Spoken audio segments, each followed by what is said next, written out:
차용재 원장입니다. 오늘은 지난 시간에 이어서 안구건조증의 IPL 치료에 대해서 세 번째 시간으로 마련을 했습니다. 많은 분들이 좀 들어서 알고 계실 수가 있는데 피부과에서도 IPL 시술을 받았더니 피부가 좋아졌다. 이런 얘기 많이 들어보셨을 텐데요. 그 IPL이 맞습니다.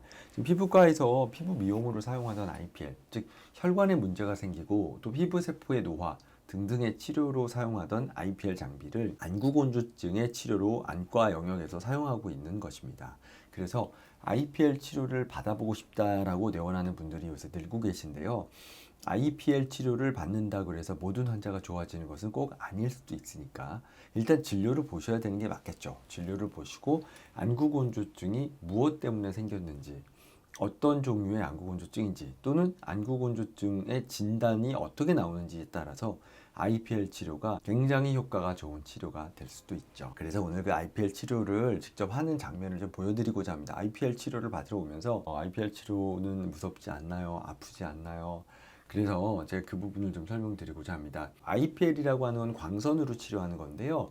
이 광선이 우리 몸을 구성하고 있는 단백질에 흡수가 됩니다. 단백질이라고 하면 피부를 구성하고 있는 단백질도 될 수가 있고 눈물샘을 구성하고 있는 단백질이 될 수도 있고요.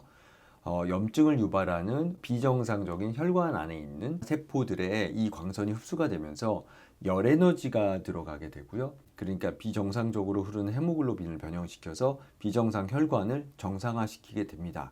이 광선의 자극 자체가 세포의 노화를 막고 리주비네이션 이렇게 써 있는데 쉽게 말하면 세포의 재생을 유도한다. 그런 효과가 있다. 그리고 지난번 설명드린 데모덱스라고 하는 균의 어느 정도의 살균 효과를 우리가 보고 안구건조증의 치료에 응용하고 있는 것입니다. 눈 주위에 혈관이 이렇게 분포하게 되는데 이 혈관이 분포하는 영역을 따라서 이 우리가 IPL 치료를 하는 영역은 눈 밑에서 주로 시작했다가 이 사이에는 눈 주변과 눈 위에 이마 부위까지 사용을 적극적으로 치료에 응용하고 있습니다. 여러분마다 피부색이 다르죠. 피부색도 굉장히 중요하고요. 이런 여러 가지 것들을 고려해서 치료를 해야 IPL을 부작용 없이 안전하게 치료할 수 있는데요.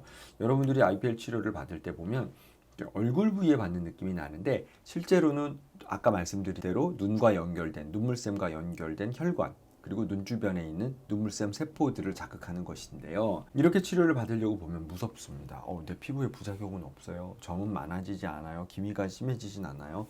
그런 것들을 굉장히 섬세하게 치료를 해야 됩니다. 그래서 이 IPL을 하는 방법들은 저희 의사들끼리도 여러 가지 방법들을 공유하고 있고 저는 개인적으로 안구건조증 IPL 치료에 대해서 그 누구보다 열심히 연구하고 치료하고 있습니다. 그래서 여러 가지 치료법들을 찾으러 이렇게 미국과 일본을 다녀봤는데요. 미국에 일본에서도 똑같은 IPL 장비를 활용해서 똑같이 치료를 하고 있고요. 실제로 제가 저희 병원에서 치료하는 장면인데요. 눈 주변에 이렇게 번쩍번쩍하는 빛이 느껴지시죠? 이렇게 광선을 쏩니다. 그럼 환자분이 아파하거나 고통스러워하진 않고요. 그냥 따뜻한 느낌, 뜨거운 느낌 또는 따가운 느낌이 드는 정도, 그 정도의 그 자극을 받게 되고 이런 IPL 광선이 말씀드린 대로 눈 주변에 있는 눈물샘 그리고 눈 주변의 비정상적인 염증성 혈관들을 치료함으로써 안구건조증의 원인을 치료하게 되고 그 원인을 치료함으로 안구건조증이 개선되는 효과 그것을 도모하고 있습니다. 자, 여러분 안구건조증에 대한 치료는 점점 발달하고 있습니다. 인공 눈물이나 넣고 그냥 지내야 된다라는 생각은 이제 버리시고요. 안구건조증을 치료하고 정복하기 위해서 주변에 안구건조증을 전문적으로 치료하는 안과들을 찾아보시고 진료를 받아보시기를 권유드립니다. 감사합니다.